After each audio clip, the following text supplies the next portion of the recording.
Hola a todos y bienvenidos a ROSMED. Vamos a continuar con el capítulo 22, fármacos sedantes hipnóticos. Entonces, vamos a decir que los sedantes hipnóticos son fármacos utilizados para aliviar la ansiedad, es decir, que aplican sedación y facilitan también el sueño, es decir, generan hipnosis, ¿no? La clasificación se va a basar en el uso clínico más que en similitudes químicas.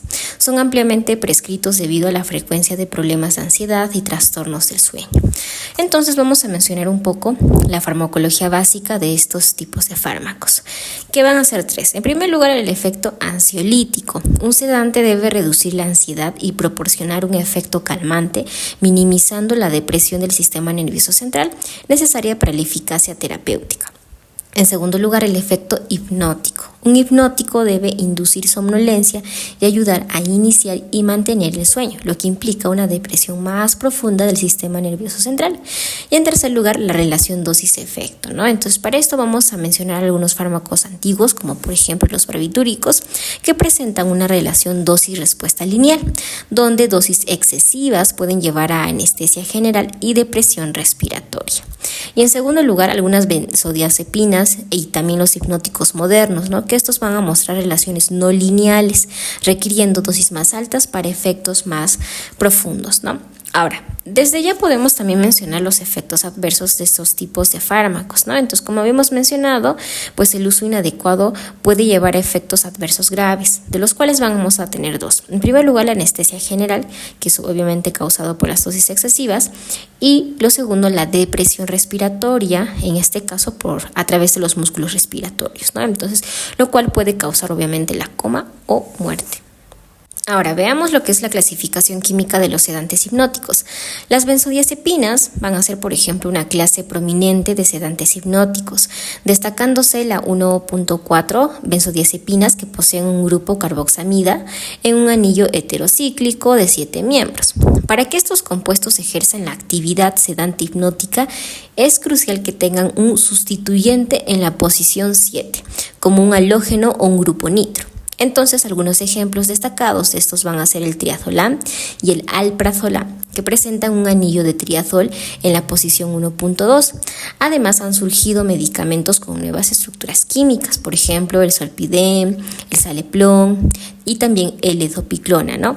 Aunque estos fármacos que estamos mencionando, y de hecho ya lo habíamos dicho al inicio, no están estructuralmente relacionados con las benzodiazepinas, van a compartir un mecanismo de acción similar, ¿no? Por ejemplo, podemos mencionar lo que son los agonistas y antagonistas recientes, ¿no? Para esto podemos mencionar lo que es el ramelteón y el tazimelteón, que son agonistas de los receptores de melatonina, que son fármacos hipnóticos más recientes. También tenemos lo que es el suvorexant, que básicamente es un antagonista de la orexina que mejora la duración del sueño. Y también lo que vendría a ser la buspirona, que es un agente ansiolítico de acción lenta con un perfil de acción diferente al de los sedantes hipnóticos convencionales, ¿no? Todos estos son agonistas y antagonistas recientes, ¿no? Ahora, algunos otros fármacos sedantes, vamos a tener, por ejemplo, los antipsicóticos, que de hecho esto se va a ver mucho en el capítulo 29. Tenemos también los fármacos antidepresivos, esto lo vamos a ver en el capítulo 30, que de hecho estos son comúnmente utilizados en trastornos de ansiedad crónicos, ¿no? Y como también los antihistamínicos como la diendidramina, la doxilamina y también la hidroxicina. Y como también, si no me equivoco, la prometacina, ¿no? Esto lo hemos visto también en el capítulo 16. Ahora, estos van a presentar también propiedades sedantes y de hecho estos fármacos pueden afectar el sistema nervioso autónomo periférico y van a encontrarse o se encuentran en somníferos de venta libre, ¿no? Ahora, hablando un poquito de lo que es la farmacocinética, podríamos mencionar que en este caso, sobre todo en la absorción y la distribución, que es lo que se nos menciona en el libro, ¿no? Entonces nos dice que los coeficientes de la absorción oral varían según la lipofilia. Entonces, por ejemplo, el triazolam se absorbe rápidamente, al igual que el diazepam y el metabolito activo del clorazepato, ¿no? Este clorazepato es un profármaco que se convierte en su forma activa, que vendría a ser el nordiazepam o también conocido como el desmetildiazepam, a través de la hidrólisis ácida en el estómago, ¿no? Entonces, la mayoría de los barbitúricos y otros sedantes hipnóticos se absorben rápidamente en la sangre tras la administración oral, pero los que acabamos de mencionar ocurren de manera también distinta, ¿no? Entonces, mencionando lo que vendría a ser esta lipofilia, pues básicamente se refiere a la solubilidad lipídica, ¿no? Ahora, ¿por qué esto es importante? La solubilidad lipídica es crucial para determinar la velocidad de entrada de un sedante hipnótico al sistema nervioso central. Esta propiedad implica, o por lo menos nos dice, que el rápido inicio de efectos de compuestos, como por ejemplo el tiopental y algunos hipnóticos modernos, van a ser muchísimo más rápidos, ¿no? Ahora, finalmente, pues nos menciona el libro algunas consideraciones en el embarazo y lactancia, ¿no? Por ejemplo, nos menciona que todos los sedantes hipnóticos cruzan la barrera placentaria, lo que puede contribuir a la depresión de funciones vitales neonatales si se administran antes del parto. Además, son detectables en la leche materna y pueden ejercer efectos depresores en el lactante. Entonces, dicho esto, vamos a hablar acerca de lo que vendría a ser la biotransformación metabólica de sedantes hipnóticos a metabolitos más solubles en agua, lo cual va a ser esencial para la eliminación del organismo. Entonces, en este proceso, los sistemas microsomales de las enzimas metabolizadoras de los fármacos en el hígado van a jugar un papel muy importante, determinando que la vida media de eliminación de estos fármacos dependa en gran medida de la velocidad de su metabolismo. Entonces, por ejemplo, podemos hablar de lo que vendría a ser el ramelteón y el tazimelteón. Entonces, los receptores de la melatonina pues están implicados en la regulación de los ritmos circadianos, ¿no? Que rigen, por ejemplo, el ciclo del sueño-vigilia. Por ejemplo, el ramelteón es un nuevo fármaco hipnótico prescrito para aquellos que tienen dificultad para conciliar el sueño. Actúa como un agonista de los receptores de melatonina MT1 y MT2 en los núcleos supraquiasmáticos del cerebro. El tazimelteón, similar al ramelteón, ha sido aprobado para el tratamiento de trastornos del sueño-vigilia distintos al ciclo de 24 horas. Pero ambos medicamentos no afectan directamente la neurotransmisión GABAérgica en el sistema nervioso central. Ahora, también nos menciona que en estudios de polisomnografía realizadas en pacientes con insomnio crónico, el ramelteón ha demostrado reducir la latencia del sueño persistente sin afectar la estructura del sueño y sin causar insomnio de rebote o síntomas significativos de abstinencia. Estos fármacos se absorben rápidamente tras la administración oral y experimentan un extenso metabolismo de primer paso, generando un metabolito activo que tiene una vida media larga entre unas 2 y 5 horas que el propio fármaco. Ahora, el ramelteón se metaboliza principalmente a través de las enzimas CYP1A2 y CYP2C9, ¿no? Por lo que no se recomienda su uso junto con inhibidores de estas enzimas como la ciprofloxacina, la fluvoxamina y también la tacrina o el xilotón.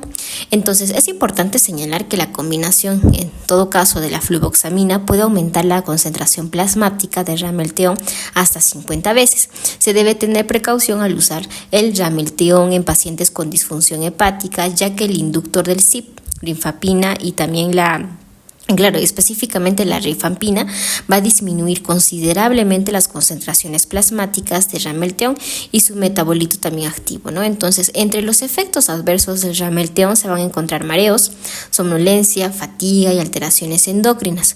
Por su parte, el tazimelteón puede provocar cefaleas, resultados elevados en pruebas de función hepática y sueños anormales o pesadillas. Y también se nos menciona que el tazimelteón es un sustrato de los citocromos P450, 3A4 y 1A2, ¿no? Entonces, esto solamente era para mencionar un poquito de lo que son estos fármacos nuevos.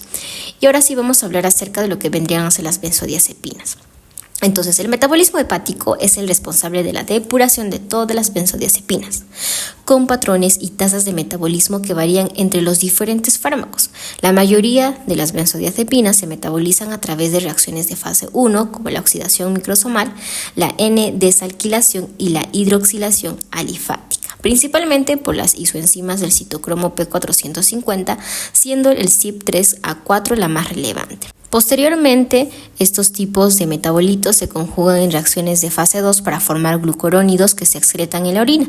Sin embargo, muchos metabolitos de la fase 1 de las benzodiazepinas son farmacológicamente activos, con algunas vidas medias prolongadas. Por ejemplo, el desmetildiazepam, un metabolito activo del clordiazepóxido, también del diazepam, prazepam y el clorazepato, tienen una vida media de eliminación de más de 40 horas. Ahora, el alprazolam y el triazolam son metabolizados por hidroxilación alfa, produciendo metabolitos que tienden a tener efectos farmacológicos de corta duración, ya que estos se van a conjugar rápidamente en glucurónidos inactivos, ¿no?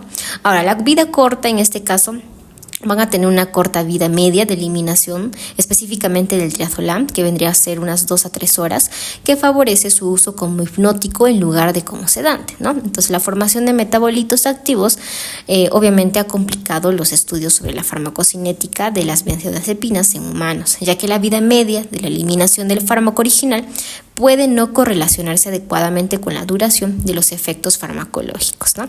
Y finalmente, sobre las benzodiazepinas, pues estos con un fármaco precursor o metabolitos activos de vida media prolongada tienen mayor probabilidad de causar efectos acumulativos con dosis repetidas, aunque los efectos acumulativos y residuales como la somnolencia excesiva parecen ser un problema menor con los medicamentos, por ejemplo el estazolam, el oxazepam y el lorazepam, que tienen vidas medias relativamente cortas y se metabolizan directamente a glucurónidos inactivos, ¿no?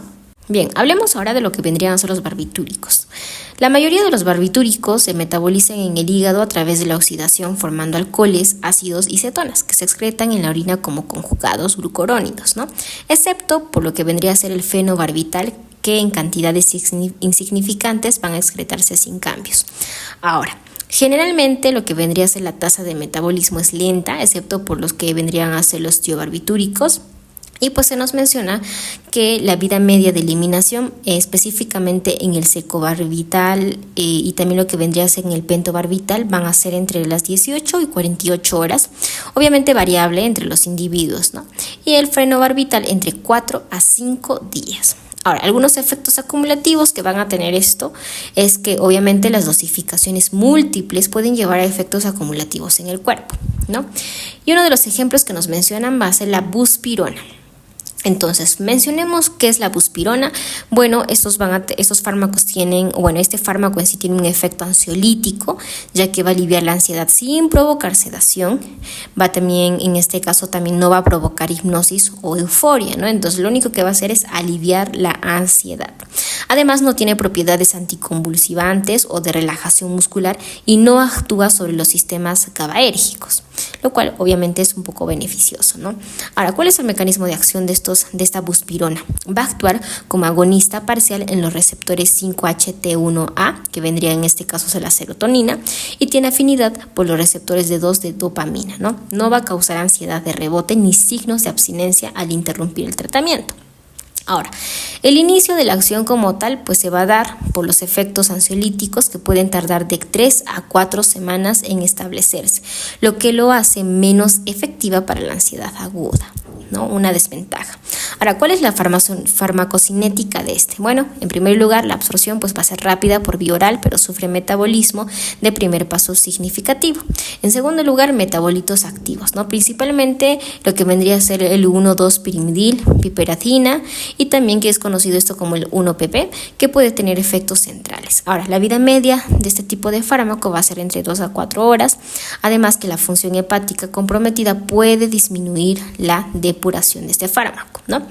Algunas interacciones que tiene este fármaco, pues va, en este caso es con la rifapina, que básicamente esta va a disminuir la vida media, mientras que los inhibidores, por ejemplo, de lo que es el CYP3A4, como la eritromicina o el ketoconazol, van a aumentar la concentración. Algunos efectos secundarios de este tipo de fármaco, el de la buspirona, pues van a ser menos deterioro psicomotor que en este caso las benzodiazepinas, lo cual no afecta la habilidad de conducir. Puede causar también dolor torácico, taquicardia, mareos, cefaleas, entre otros, ¿no? Ahora, con respecto al embarazo, pues esta está clasificada como medicamento de categoría B por la FDA, lo que sugiere que no se han observado riesgo, por lo menos en humanos, ¿no? Y ahora, por último, hablemos de lo que vendrían a ser hipnóticos recientes dentro de la biotransformación. Vamos a tener el Zolpidem, que en concentraciones o con respecto a las concentraciones plasmáticas, después de la administración oral de la formulación estándar, el Zolpidem va a alcanzar concentraciones plasmáticas máximas entre 1 a 3 horas, ¿no? También están disponibles, por lo menos, también en formulaciones sublinguales y en aerosol oral, ¿no? Con respecto al metabolismo de este tipo de fármaco, pues se van a metabolizar rápidamente a metabolitos inactivos a través de la oxidación y también la hidroxilación por la enzima CYP3A4 en el hígado. Con respecto a la vida media de la eliminación, pues la vida media es mayor en mujeres y aumenta significativamente en ancianos. Una formulación de liberación prolongada bifásica extiende las concentraciones plasmáticas en aproximadamente 2 horas, ¿no? Ahora, otro de los fármacos vendría a ser el Saleplon, que de hecho se metaboliza en metabolitos inactivos principalmente por la aldehído oxidasa hepática y en parte por la isoforma CYP3A4 del citocromo P450. Con respecto a las dosis que nos menciona en el libro, pues las dosis deben reducirse en pacientes con insuficiencia hepática y en ancianos. La cimetidina, que inhibe tanto la aldehído deshidrogenasa como la CYP3A4, va a aumentar notablemente las concentraciones plasmáticas máximas del Saleplon.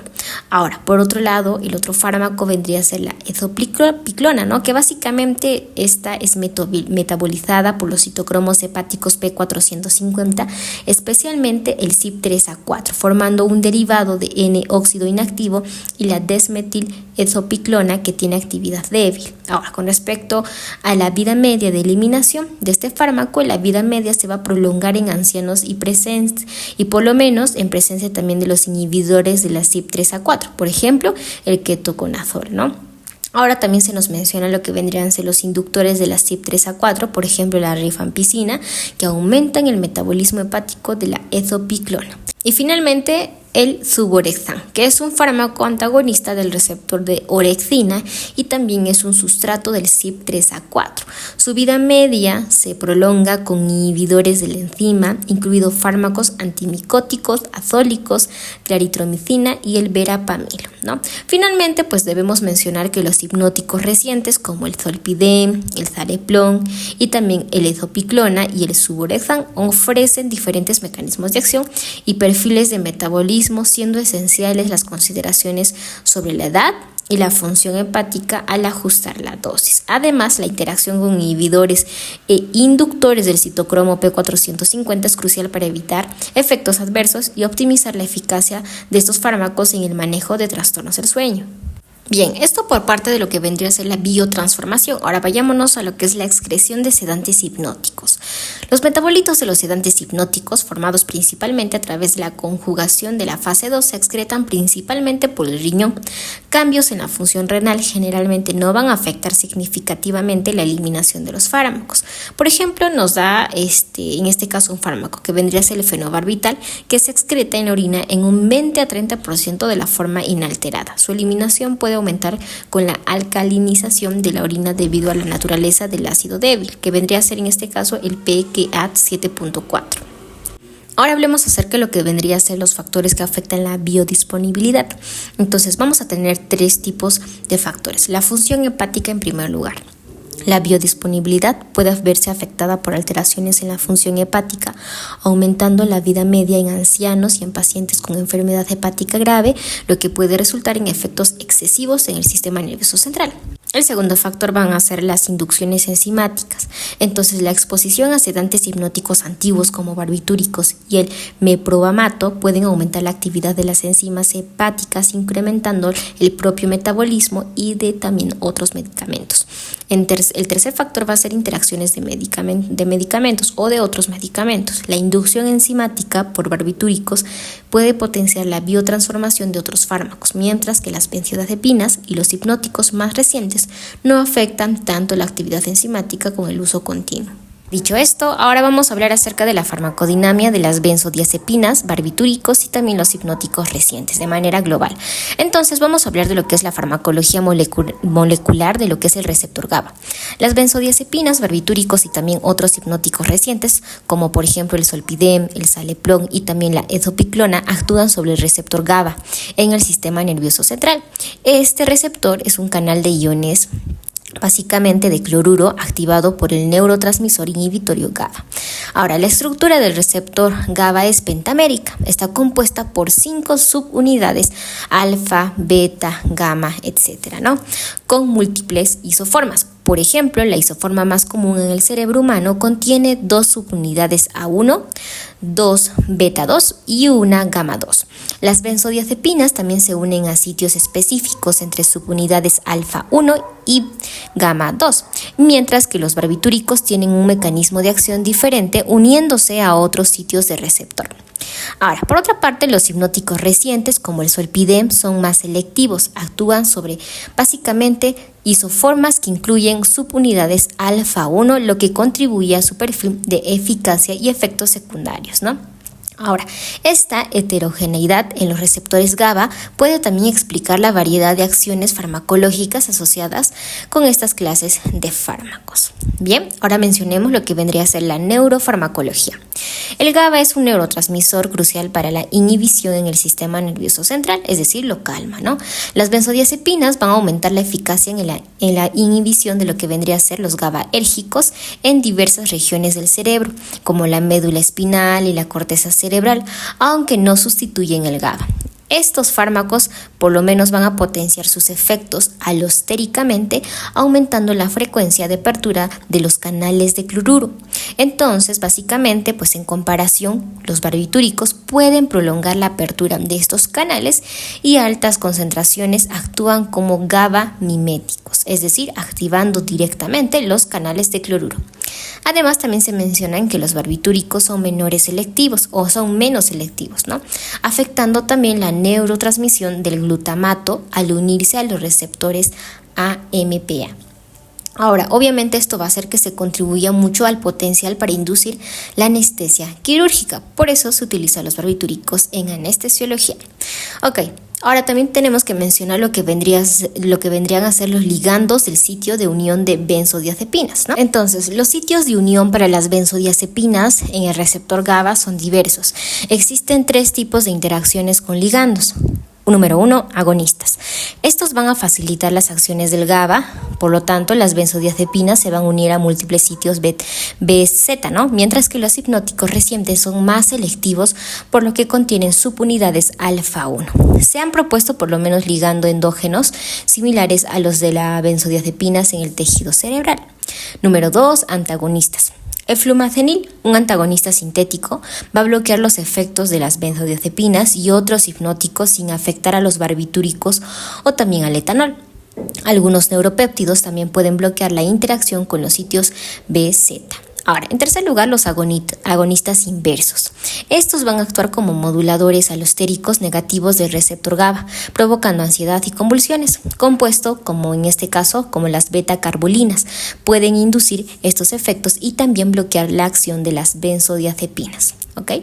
Entonces, ahora vamos a hablar de manera más detallada con respecto a los efectos a nivel de cada órgano. Entonces, primero vamos a mencionar la sedación. Las benzodiazepinas y otros sedantes hipnóticos a dosis bajas producen un efecto calmante y reducen la ansiedad, aunque esto puede también acompañarse de una disminución en las funciones motoras y cognitivas. Además, pueden causar desinhibición del comportamiento, lo cual está vinculado con efectos ansiolíticos y en algunos casos puede resultar en euforia y pérdida de autocontrol.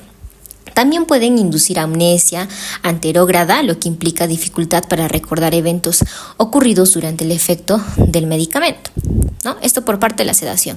Hipnosis, es decir, inducción del sueño. Estos medicamentos van a inducir al sueño en dosis más altas y afectan distintas fases del sueño. Por ejemplo, las benzodiazepinas suelen reducir la latencia del inicio del sueño y aumentar la etapa 2 del sueño REM, NREM, ¿no? A la vez que disminuyen también el sueño REM y de onda lenta, que vendría a ser esta etapa 4.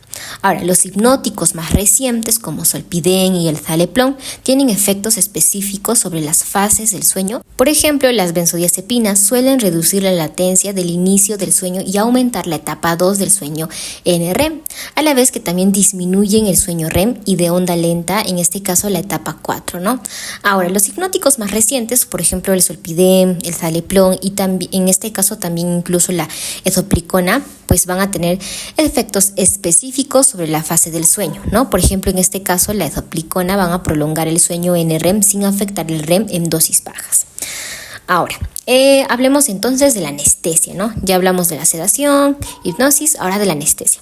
En altas dosis, ciertos sedantes hipnóticos pueden deprimir el sistema nervioso central hasta inducir anestesia general. Ejemplos son los barbitúricos, como el tiopental, que por su alta solubilidad en lípidos es útil para inducir anestesia rápidamente. Las benzodiazepinas también se usan en anestesia combinada con otros agentes, aunque pueden causar depresión respiratoria que generalmente es reversible con flumafenil, ¿no? ya que mencionamos esto en lo que vendrían a ser los antagonistas. Ok, luego de esto, pues los efectos anticonvulsivos, ¿no?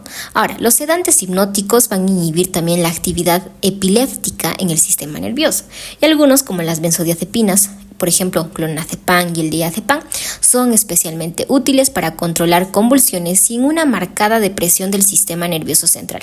Entre los barbitúricos, por ejemplo, el fenobarbital es efectivo para tratar convulsiones tónico-clónicas, aunque no es la primera elección. Ok, entonces ya hemos hablado de los efectos anticonvulsivos y ahora vamos a hablar de la relajación muscular. Algunos sedantes hipnóticos, por ejemplo, como los del grupo carbamato, por ejemplo, el meprobamato, y las benzodiazepinas inhiben los reflejos polisinápticos y la transmisión internuncial. En dosis altas también pueden deprimir la transmisión en la unión neuromuscular esquelética, lo que facilita obviamente la relajación de los músculos voluntarios que estén en espasmo. Esto se ha observado, por ejemplo, especialmente en estudios con animales, ¿no? En humanos, algunas benzodiazepinas son útiles para tratar el temblor esencial, aunque fármacos como el zolpidem, el citalopram y el ezopiclona, pues no producen estos efectos de relajación muscular, ¿no? Ahora, efectos respiratorios y cardiovasculares. En dosis hipnóticas, los efectos de estos medicamentos sobre la respiración en personas sanas son similares a los que se observan durante el sueño natural. Sin embargo, pueden provocar depresión respiratoria significativa en pacientes con enfermedades pulmonares, lo cual se agrava con la dosis, obviamente. En casos de sobredosis, la depresión del centro respiratorio puede ser obviamente fatal. En cuanto al sistema cardiovascular, aunque en personas sanas no se han observado efectos relevantes con dosis hipnóticas, en pacientes con hipovolemia, insuficiencia cardíaca u otras enfermedades cardiovasculares, incluso las dosis normales de sedantes hipnóticos pueden causar depresión cardiovascular, probablemente debido a la acción sobre los centros vasomotores en el cerebro, ¿no? Ahora, en dosis tóxicas, obviamente estos medicamentos pueden deprimir tanto la contractilidad del miocardio como el tono vascular, lo cual obviamente puede provocar colapso circulatorio, posiblemente facilitado por la acción de la adenosina en el organismo, ¿no?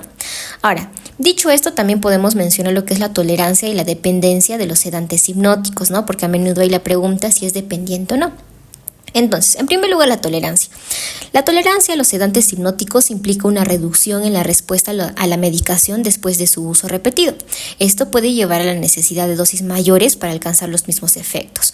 Un aspecto relevante es la tolerancia cruzada parcial entre sedantes hipnóticos y el alcohol, es decir, el etanol, ¿no? Existen dos tipos de tolerancia: metabólica y farmacodinámica. La metabólica, pues básicamente es un aumento en la velocidad del metabolismo del fármaco, especialmente con el uso crónico de los barbitúricos. Con respecto a la farmacodinámica, que vendría a ser el otro tipo de tolerancia, hay cambios en la respuesta del sistema nervioso central principal, que básicamente en este caso pues hay un mecanismo en la mayoría de los sedantes hipnóticos, ¿no? Esto por el sistema nervioso central. Ok. Ahora también podemos hablar acerca de una dependencia psicológica y fisiológica.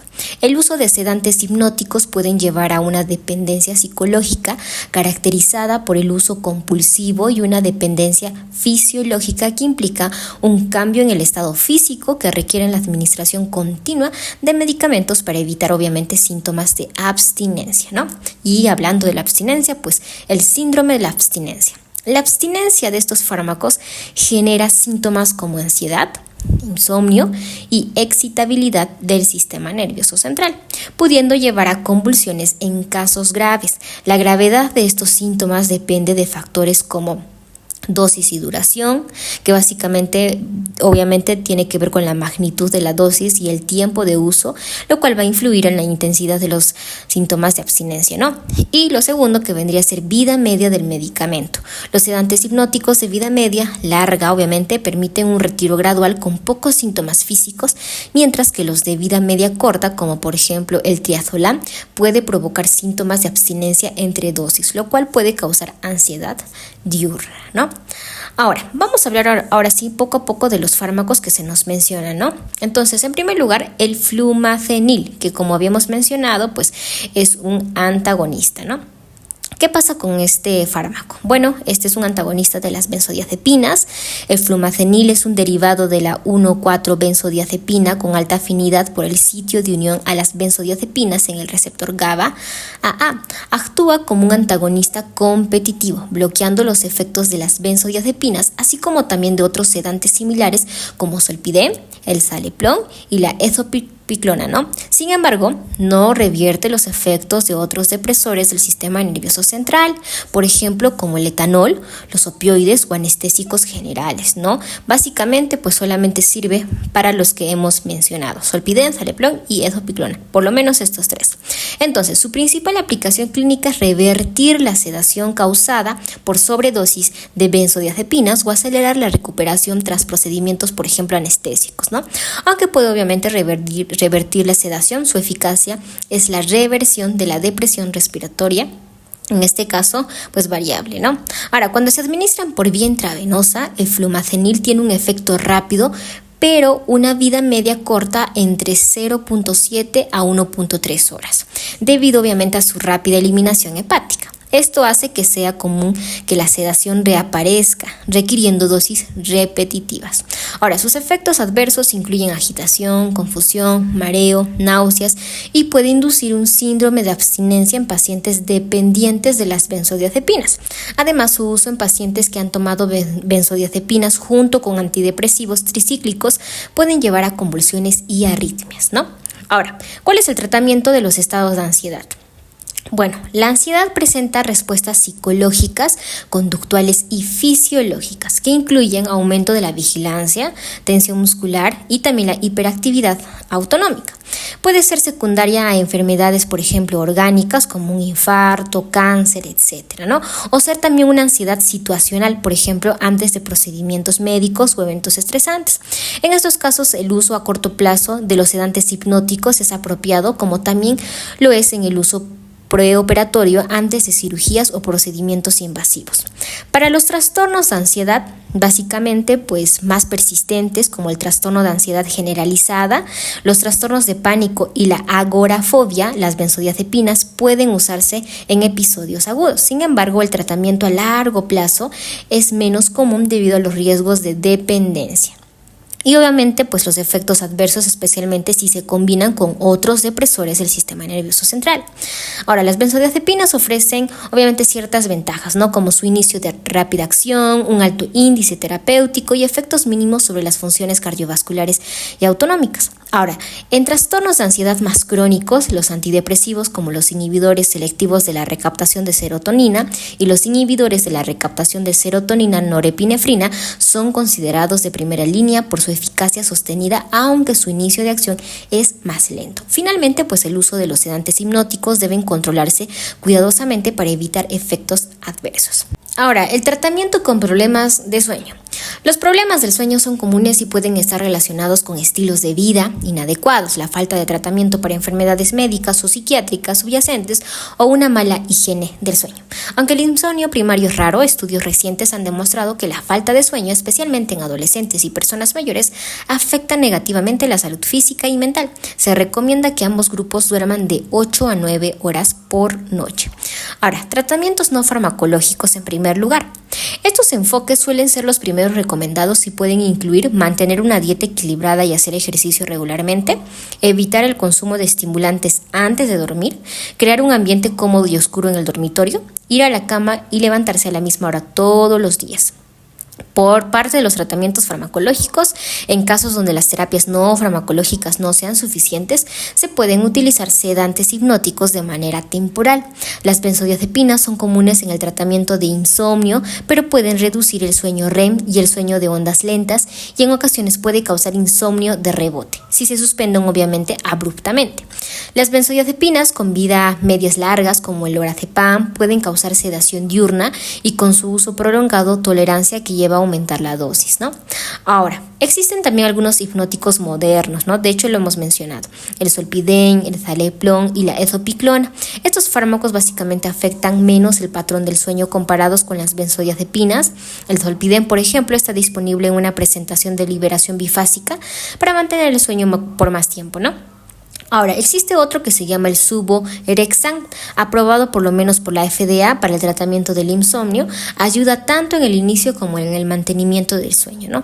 Y su principal efecto adverso es la somnolencia, en este caso diurna, ¿no? Por lo menos al día siguiente también. Ahora, vamos a hablar ahora de los sedantes hipnóticos, que básicamente pues tienen varios usos terapéuticos y aplicaciones clínicas, además de efectos tóxicos significativos cuando se usan de forma inadecuada, ¿no? O sobre todo en sobredosis. Entonces vamos a mencionar cuáles son sus principales usos y riesgos de estos sedantes hipnóticos. Entonces, en primer lugar, usos terapéuticos de los sedantes hipnóticos. Vamos a tener la sedación y efectos amnésicos en procedimientos médicos, pues como ya habíamos mencionado, estos medicamentos se usan en procedimientos como endoscopías y broncoscopías para inducir en sedación leve y efectos amnésicos, especialmente en formulaciones de acción corta que facilitan la recuperación rápida tras el procedimiento. En segundo lugar, tratamiento del síndrome de abstinencia. Fármacos de acción prolongada como el clordiazepóxido, el diazepam y en menor medida el fenobarbital son empleados en dosis decrecientes para el manejo de abstinencia del etanol y también otros sedantes hipnóticos. Además, el lorazepam parenteral se utilizan para controlar los síntomas del delirium tremens, ¿no? Ahora, en tercer lugar, relajantes musculares. Las benzodiazepinas, como el diazepam, pueden ser eficaces obviamente en la relajación de la espasticidad del músculo esquelético de origen central, aunque el uso generalizado de estos fármacos como relajantes musculares carece de una base sólida en cuanto a la eficacia sin efectos sedantes, ¿no? Ahora, en cuarto lugar, obviamente los usos psiquiátricos. En psiquiatría, las benzodiazepinas pues van a ayudar al tratamiento inicial de la manía y el control de episodios de hiperexcitabilidad provocados por la intoxicación con fármacos, ¿no? Por ejemplo, como el PCP. Entonces vayamos a lo que es la toxicidad clínica, ¿no? Entonces, efectos adversos comunes. A dosis bajas, los sedantes hipnóticos pueden provocar somnolencia, juicio alterado y reducción de las habilidades motoras, lo que obviamente va a impactar la capacidad de conducir y el desempeño en el trabajo y la vida social. También pueden provocar sueño, conducción y amnesia anterógrada, ¿no? Efecto que puede ser también aprovechado en procedimientos médicos incómodos, pero que también ha sido explotado en contextos de abuso criminal, como por ejemplo en casos de violación de cita, ¿no? Ahora, en segundo lugar, pues resaca y efectos en personas mayores. Es común experimentar efectos de resaca después del uso de estos fármacos hipnóticos de vida media prolongada. Las personas mayores son más sensibles, requiriendo obviamente dosis más bajas para evitar efectos tóxicos como la confusión. En tercer lugar, la sobredosis. La sobredosis de sedantes hipnóticos ocurre frecuentemente debido a su uso de accesibilidad y prescripción habitual. Las benzodiazepinas, aunque más seguras debido en este caso a la curva de dosis-respuesta más plana, puede resultar también tóxica en presencia de otros, en este caso fármacos depresores del sistema nervioso central como el alcohol, ¿no? De hecho ya lo habíamos mencionado. En casos también de sobredosis graves es crucial un tratamiento conservador temprano para evitar obviamente los desenlaces fatales, ¿no? Y finalmente, depresión respiratoria y cardiovascular, ¿no? En sobredosis severas, especialmente con medicamentos como los barbitúricos, la depresión respiratoria central y la aspiración de contenido gástrico son riesgos potencialmente mortales agravados por el alcohol. El tratamiento implica obviamente asegurar la vía aérea, ventilación mecánica y en algunos casos el uso de fármacos inotrópicos o hemodiálisis para mejorar la eliminación del fármaco. Y esto ha sido todo por hoy. Si te gustó, dale like y nos vemos en el capítulo 23.